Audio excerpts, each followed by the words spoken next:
Oh, there we go. Okay, so what I wanted to do today is to just, there's a question on your exam about this, and also it's a fairly fundamental concept in C#. There is a YouTube video about this already, so I might bother putting this one up. But what I just want to talk about is the difference between references and value types in C#. Alright, so in order to do this, we've got just a very basic little, doesn't do anything at the moment. I'm going to add one class into this, and just going to click add new example, and I'm going to choose to create a class, C# class. I'm just going to call this class test class, alright? So, I'm going to make it public, and I'm going to add just one public field in it, because the point about this is not to make classes, but it's to understand how memory is allocated in C#, right? So I'm just going to make one. This is not best practice, of course. You should probably make your ints private and then make accessors for them. But I'm just going to make one public int here, and I'm just going to call this int test. Alright, so we've got a class called test class, and then there's a field in test class called test. Is that alright with everybody? Over here in my main program, I can instantiate those guys. I can go test class A.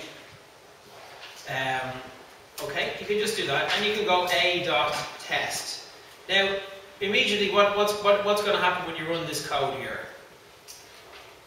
It's not even going to compile, right? Why would it not compile? Because I've gone test class A, right, and that's created a reference to an instance of a test class, but I haven't actually gone A equals new test class. So currently it doesn't reference any objects, right? It can reference an object, but it doesn't. So you can even go test class that equals null, and then it will compile. In fact, maybe it won't compile. Why not? Oh, sorry, a.test equals 1. Alright, so now the program will compile. But what will happen when you run this program? You get a null reference exception. Okay, because you're trying to assign something to this variable a, but you've previously said that a is null. So in other words, what you're saying when you say a is null is you're saying it's a reference to a type of test class, but currently it's not pointing to anything. It doesn't actually reference any object. I wonder will it compile if I just did that? Is the compiler? Yeah, it's because it's unassigned. All right. There's situations where you can have this. You can go test class a semicolon, and in a later stage you can try and reference it. Without having actually instantiated an object. It's a bit tricky to set up. The compiler will try and trap these things, but sometimes it doesn't always trap them. So anyway, test class A equals null. So that's going to compile, but when you run it, you'll get an exception. There you go, null reference exception was unhandled. Okay, so that's typically what some of you are getting null reference exceptions in your assignment. That's what causes them. It's basically that you haven't assigned anything to an instance of an object. Anyway, you can also go equals new test class, and now this program will compile and run okay, and you can go console.writeLine, and you can print out a.test, and what's it going to print out? It'll just print out 1, won't it? So I've created this class, instantiated it, assigned a value to one of its fields, and then I'm going to printing out that field. So that's pretty kind of straightforward, very sort of basic kind of C# stuff. So there we go. So there's the 1 getting printed out. So I'm going to click debug, stop debugging. Okay, so is everyone happy with that? Alright, nothing too exciting there. Let's do something else. Test class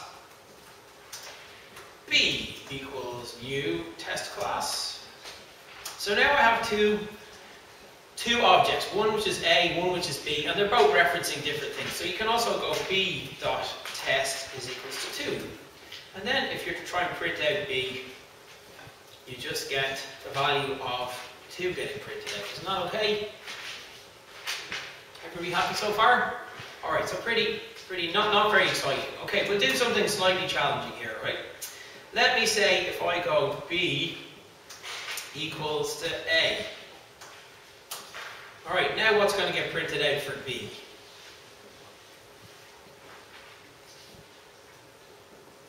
So the first one here, I go a.test, it's going to print out, what, 1 is it, or 2? And what's going to get printed out when I try and print out B? 1. Okay, so A and B now are pointing at the same object, if you like. So we'll run the program, make sure that that actually happens. So there you go, 1 and 1. So they're both referencing the same object, alright? Now, here's the slightly tricky thing. What would happen, if I want b equals a, if I then go b dot test is equals to 3 for the hell of it. And I'm going to get rid of this line here. What's a going to get printed out there as? Is it going to be 1, 2, or 3?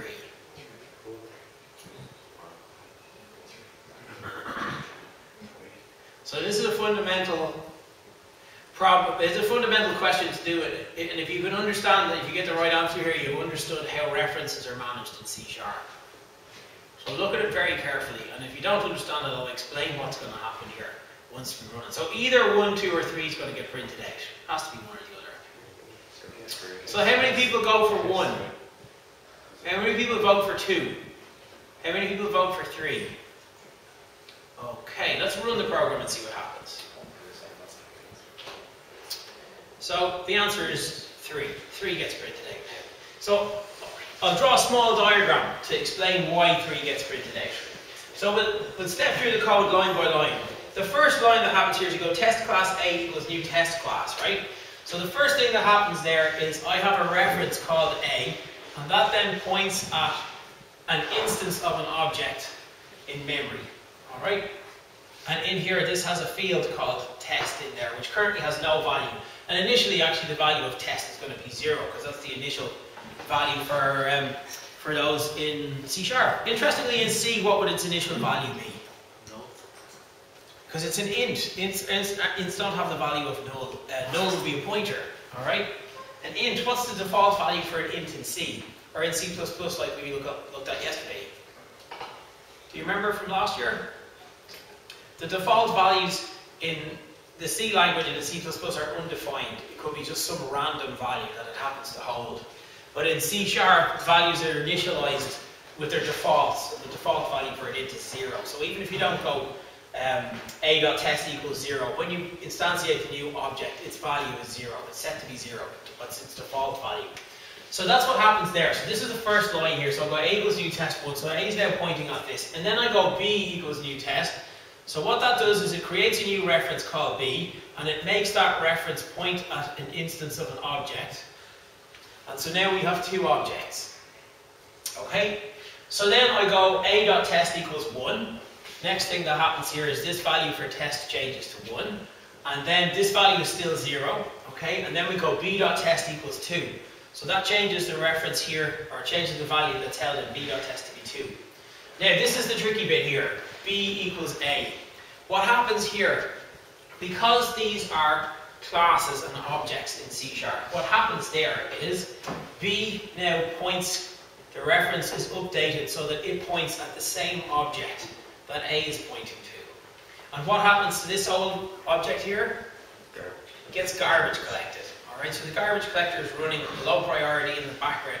And anytime it finds these, if you like, orphan objects, which there's no references to anymore, it garbage collects them. You don't have to, like yesterday when we did C++, you'd have to actually, it's called delete A, or delete B, and because it wouldn't get automatically garbage collected. But in C#, it's automatically garbage collected. So then when you go b.test equals 3, it changes the value in there to be 3. So now you can see that both A and B are referencing the same object. And when you change B, you're also changing A, because they're actually pointing, if you like, at the same object in memory. Is that alright with everybody? So that's how classes work in C#, right? The interesting thing is, well, quite a useful thing about the way you can, the way that this works is when you pass an object into a method. Even in this example here, you've got string array, args, right? They're references. So this actually is just a memory address. It's just passing the memory address, the same as a pointer in C, or similar to the pointer in C.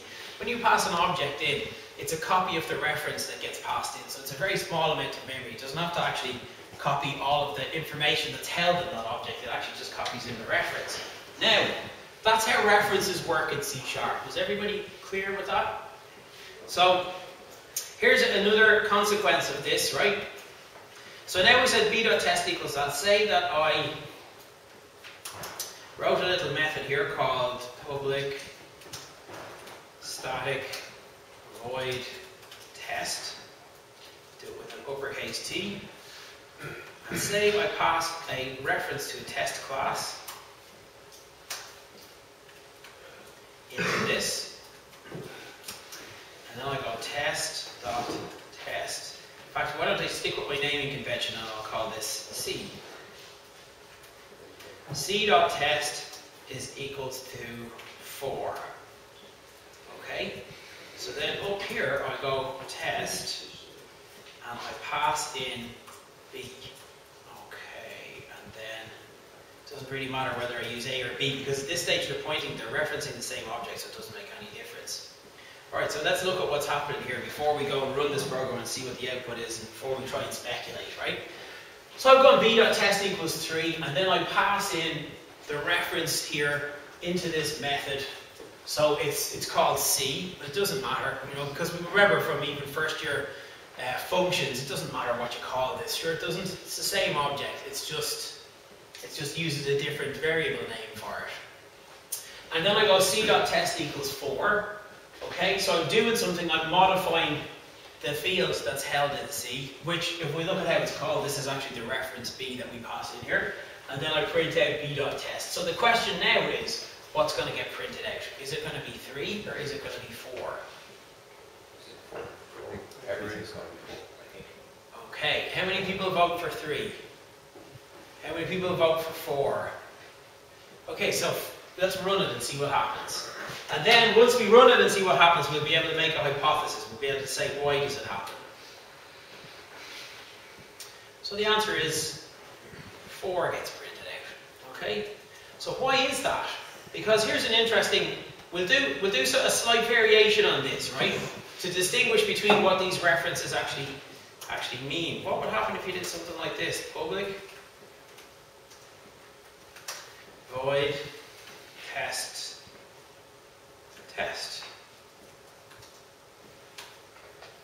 into A equals 4. Let's say I did something like this. Int A equals 3. Oh, can't call it A. Let's call it D equals 3. And let's go test D. And then we'll print out D.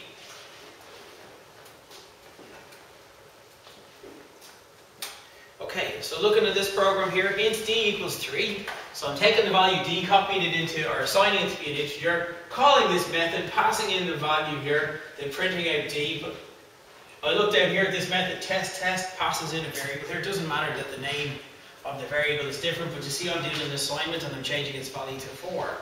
So this looks like it's the same example as this one, doesn't it? But it's not the same example as this one. What's going to happen in this case? What's going to get printed out here? Either 3 or 4. What's that? I think 3 will print. 3 will print here. How many people think 3 is going to get printed here? How many people think 4 is going to get printed there? Okay, the answer is, and we'll run it, we're looking at the first printout here, okay? The first printout prints the value of 3. Okay, so what can we conclude from that? What we can conclude from that is what's going to get copied in here. When I go int D equals 3, what is it going to do here? Test D. What it's actually doing is it's looking inside this variable D, seeing what's actually value that's been passed in there. The value is 3, so that actually what it does is it passes in the number 3 here. So the number 3 then gets assigned to A here. So A has the value 3. A now has the value of 4, but D out here is its own value because it's basically just the number 3 that gets passed in here. This in C# is what's called a value type. So it's passed by value, alright? And the actual number 3 is passed in here. What happens here is actually not that different.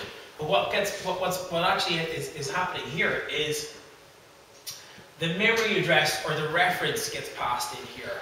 But the reference, if you like, is like a pointer in C. So what happens here is the reference A gets passed in here. Now we have this value C, which is a reference as well, and it's the same reference as A and B. So C is actually pointing at this thing. It's pointing at the same thing that A and B are pointing at. Are you getting it? Alright, so this is a value, okay? And again, this is passed by value here. This here is, where is it gone? Test, this is passed by value. So this reference is just passed in by value. And in fact, here's the thing everybody should write down, because this applies equally in Java as well. People wonder about passing parameters in C# or Java, and the actual literal quote, which if you think about it makes total sense, and the literal quote is this, and you see it in all the books, right, is object references are passed by value. Object references are passed by value. So this is an object reference, and this object reference is passed by value. But because it's an object reference, the equivalent thing that we would have in C is a pointer. So it's a memory location that gets passed in. But when you do something like use the dot notation in here, it's modifying the memory location. It's modifying the thing that's pointed to at that memory location. In this example here, the same thing. The 3 is passed in. So 3 gets assigned to the variable and so on. Okay, here's another confusing thing, but it's just to reiterate this point about object references getting passed by value. Watch this. I'm going to make another test method here. I should really document this, and I will document this and put it up on the website. Okay, I'll put it up on this week's course notes. Here we go. So I'm going to make another method here, test, test, test. And again, passing in an instance or a reference here, calling it C. In fact, this time, just to be clear, let's call it E. Not that it matters. E equals new test class. E.test is equals to 5. Okay, so the test, test, test, taking a reference to an object which is of type test class, making a new object, setting its value to be 5, jumping up here. So now I have, let's get back to where we previously were. Here we are, up here. So b.test equals 3, and then I'm calling, okay, let's look at this code separately. Right, b.test equals 3, test, test, test, passing in b, console.writeLine, b.test. Okay, and let's get rid of all these other bits, I'll leave them there. Okay, I'm just going to bring test, test, test up onto the screen here, so we can see everything that's relevant to this particular problem on the screen at the one time.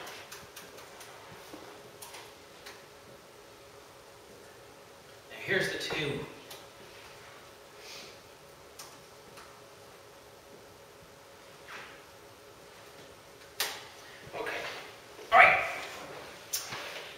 So let's look at this little small piece of code here in isolation, right? b.test equals 3. Happy with that? So it's assigning this reference to be 3. Then calling this method test, test, test, passing in b, and then printing out b.test. But look what happens in here. This is test, test, test. So b gets passed in, the reference gets passed in and assigned to this variable e. In here I go e equals new test class, e.test equals 5. Alright, so I'm taking the reference, creating a new object from it, assigning it a value of 5, jumping back up here and then printing out b.test, having just executed test, test, test and passed in b. So what's going to get printed out here, 3 or 5? Okay, how many people vote for 5? How many people vote for 3? Okay, let's run it and see. Set a breakpoint here, hit F5, hitting F10 since it steps over it, hitting F10, so now I should see, and the answer is 3, so 3's have it. So if you understood the previous sort of statement, object references are passed by value, you'll understand why it was 3 and not 5. Okay? The reason why is because when you're passing in this b here, you're passing in the object reference, but it's passed by value. So in other words, over here when we go test, test, test B, we have B which is pointing at this thing. Now I have now I have E which is pointing at this thing, so that's what happens here. Next thing that happens is E equals new test class. So what happens here, instead of pointing at that, E is now pointing to a new one. So the reference changes. So when I go E.test equals 5, I'm changing E, but I'm not changing the thing that B was previously referencing. So B is still pointing at the same reference. Initialize as 3 then. What's that? When you create a new class, test class, is it initialized as 3, that dot test? No, it's initialized as 0. Oh, is it? Yeah, and then you go E.test equals 5. Oh no, it'll be initialized as 0. Yeah, it'll always be initialized as 0. So that's references. It gets slightly more confusing because there's one additional way of kind of just messing this thing up a little bit to change how all of this thing works. But I want to make sure everybody is clear on what's happened here before I move on and show you the next thing or the next whole load of things. So I might just explain this one more time if that's all right with everybody. And if you want to ask any questions, you need to, you can ask the questions, right?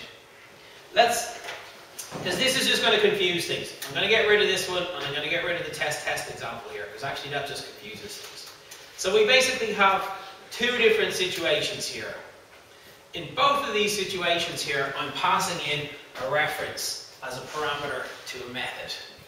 Okay? And in the first one here, I take the object and I change one of its fields.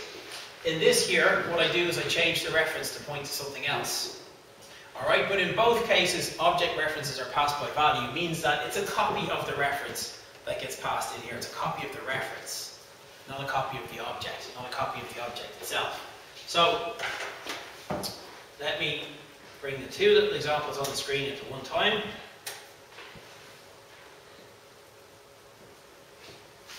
And then we also have the test method. Passing in B. Oops. And then I'm going to print out B.test.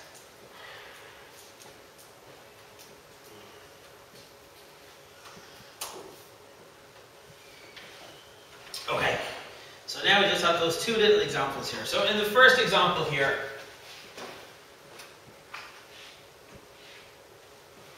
okay. First example here, B.test equals 3. When you call test B, calls down to this one, so now I have two references pointing at the same object, because this is making a copy of the reference. So we have B.test equals 3, so B is pointing at this reference here, or B is pointing at this object, and it's now equals to 3. When you do this thing here, test, and you pass in C, now I have C pointing at that. So when you go C.test equals 4, what happens is this gets changed to 4. So when you go and print out B.test, I've changed the field in the reference, so that's why 4 gets printed out. Then in this example here, the same thing is kind of happening, okay? And then of course C gets removed, the actual reference gets removed because it's just local to this method.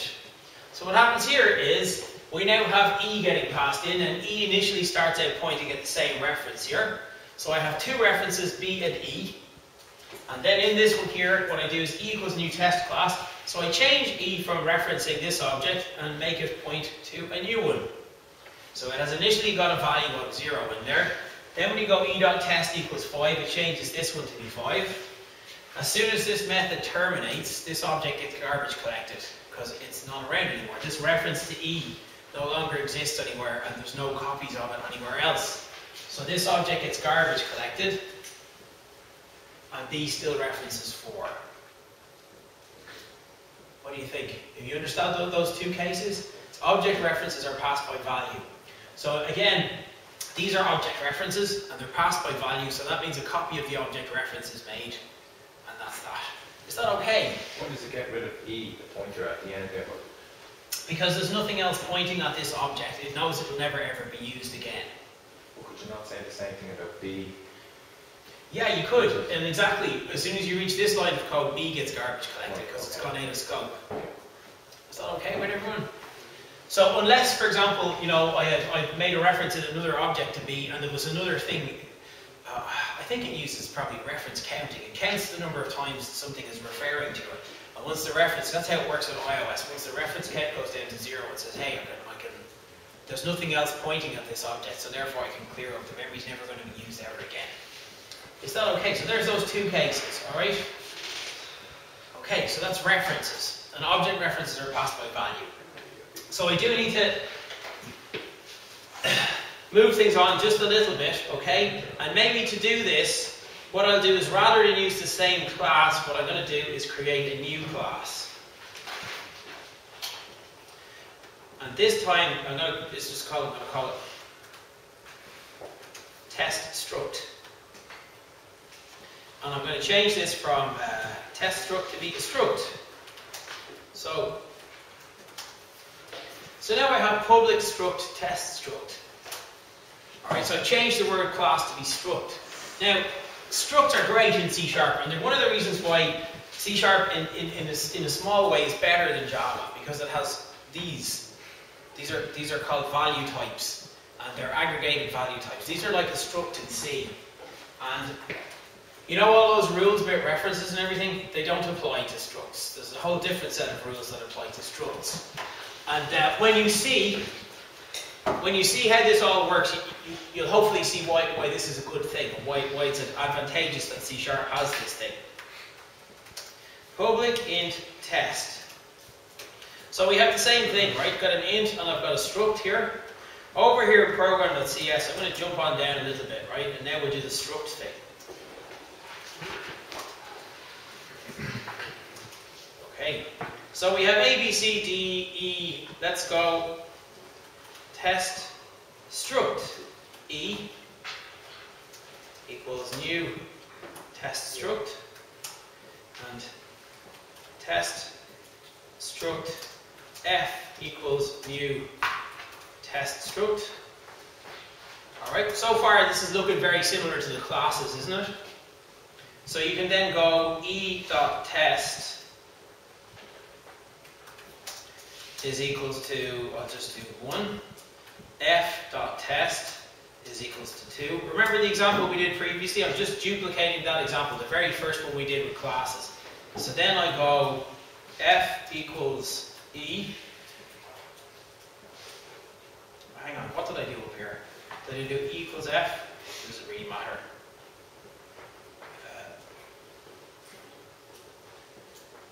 It doesn't really matter. F.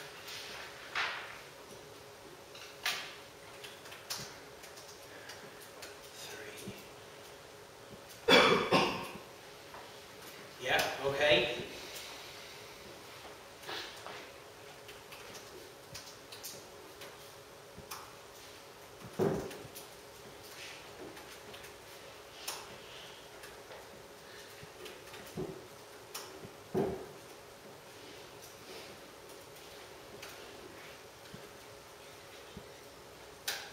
Okay.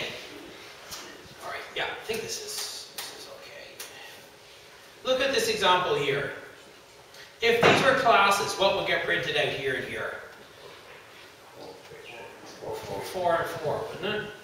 Yeah, because what we would have imagined would happen here. So I've got equals test struct. This is what would happen if these were classes. E points to that. F points to some new object here. I'm really glad people are saying 4, 4, because that means you kind of got the whole thing we were previously talking about. And so then I have these two things here. And then the next thing I go is e.test equals 1, so that puts a 1 in there. And then you go f.test equals 2. And then you go f equals e, so that's meant to change the reference from here up to here. And then you go f.test equals 3, so that's going to change this. And then you go e.test equals 4, so it's going to overwrite it with 4, so it should be 4, 4. Is that okay? That's what would happen if they were classes. But because they're structs, that's not what happens. Because they're structs, this is actually what happens, right?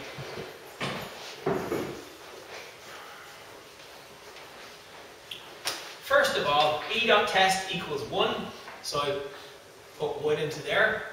F.test equals 2, or sorry, I've declared a new one, so now I have E and F, and I have 1 and 2 there. Then I go F equals to E. Okay, here's the big difference, right? When you go f equals to e, what happens is it takes the value from here and it copies it down to here, but it leaves them as two separate objects. So it's a bit like if you just did ints, right, or floats, what they call value types or primitive types. It doesn't update the references, it just does a normal copy, like an int. Alright? So then when you go f.test equals 3, changes that to be 3, and then e.test equals 4, changes that to be 4.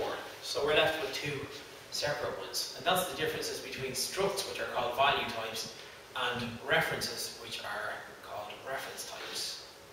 Now, the big question is, why are these good? Why does these don't exist in C? These don't exist in Java. Java doesn't have a concept like this. And you might say, well, what's the point of it in C#? Why did they introduce this struct thing, which is just confusing?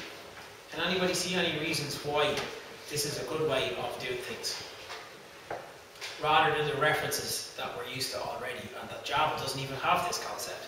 So why is it advantageous to be able to do this kind of thing?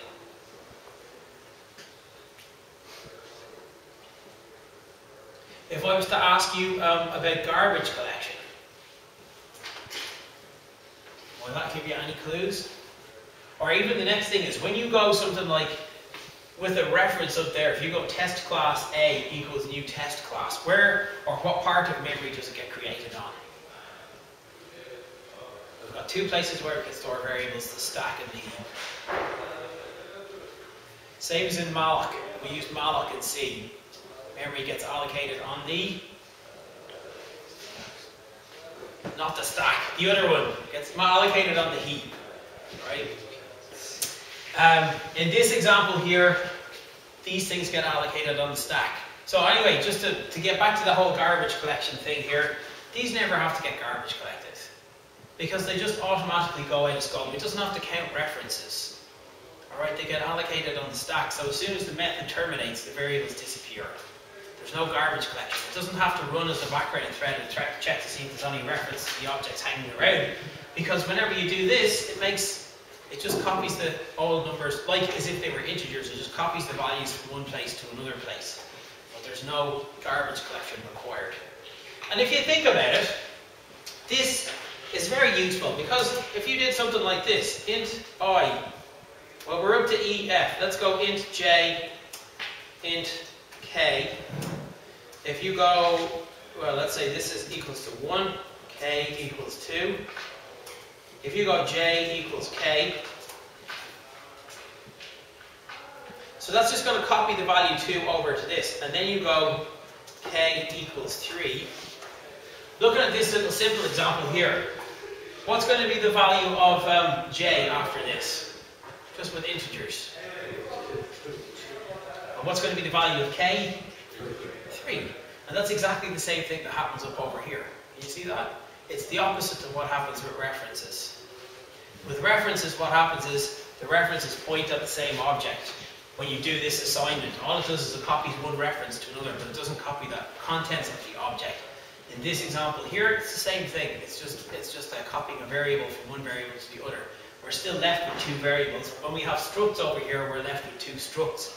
Up above, what we're doing is updating references. So classes are distinct from these things, which are primitive types, and these things here, which are structs. So we've got primitive types, which have one set of rules. Structs obey the same set of rules as primitive types, and then references have a slightly different set of rules.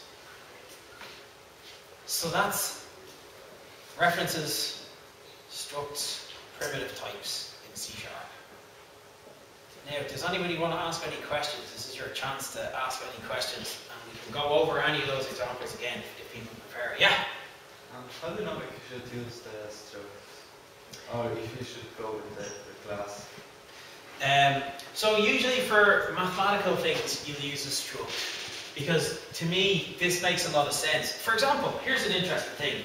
How many people have done a bit of X and A for their assignments? The vector 3 class, or the vector 2 class, would you say it's a reference type, a class, or a struct? It's a struct. It's a struct because if you have two position values, right? If you have a position and of this guy and a position of this guy, and you say this guy's position is equal to this guy's position, and then you update this thing, you don't expect it to update both positions. You know, you just expect it to take one position and assign it to be a new thing. So mostly mathematical things are structs. And things like where you have like a person class or an invoice class, things like that are usually classes. So mathematical things are usually structs, and things where you're kind of like a reference to an object is usually a class. And they're usually, like these type of mathematical operations, you would expect it to keep these two things separate. You'd expect that there's two variables created. I've taken the contents of one variable, copied it into another variable. The same thing, in fact, just for the hell of it. Let's just show you the same kind of thing in an X and A program, just to show you. So we've got about 10 minutes left. So I'm just going to open up any old X and A program here. Actually, that's a C# program. And here's my X and A game program, my X and A game file. And if I look at the load content, it doesn't really matter. I'm just going to put some rubbishy code in here to give you a demo. Vector 2, A equals new vector 2. Vector 2, B equals new vector 2. If you go A dot X, can't you pass in the parameters here, yeah? Can't you go 10, 10, like that? And we can go 20, comma 20. And then if I go B dot X, sorry, if I go A equals B,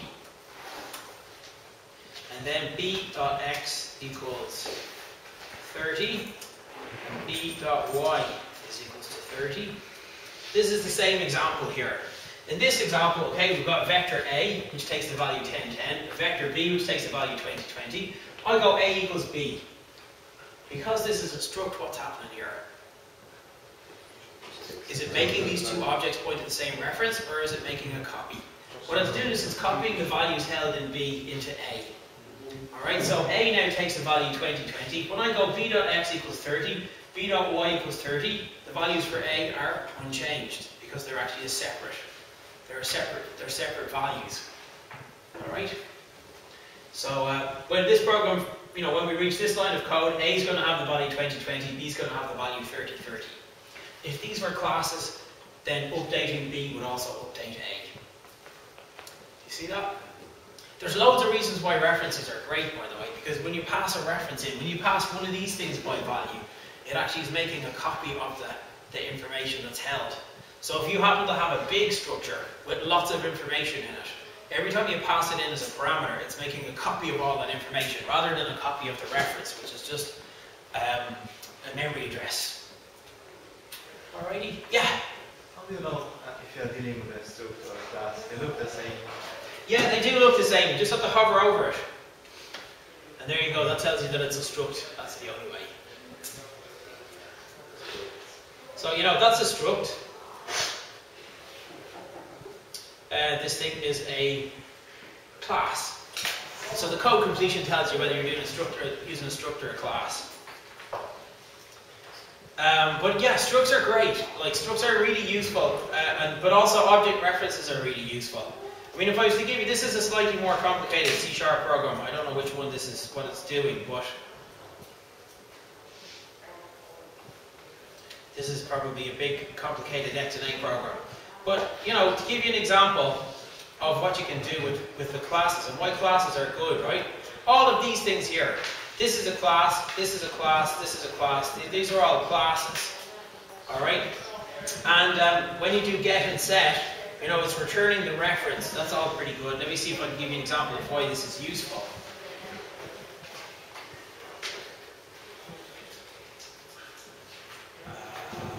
Yeah. Let me see here if I have state. Let me see if I can find one of the states.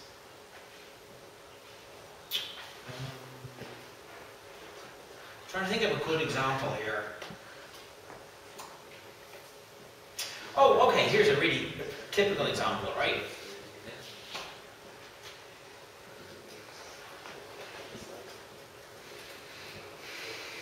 Let me look at the fighter class.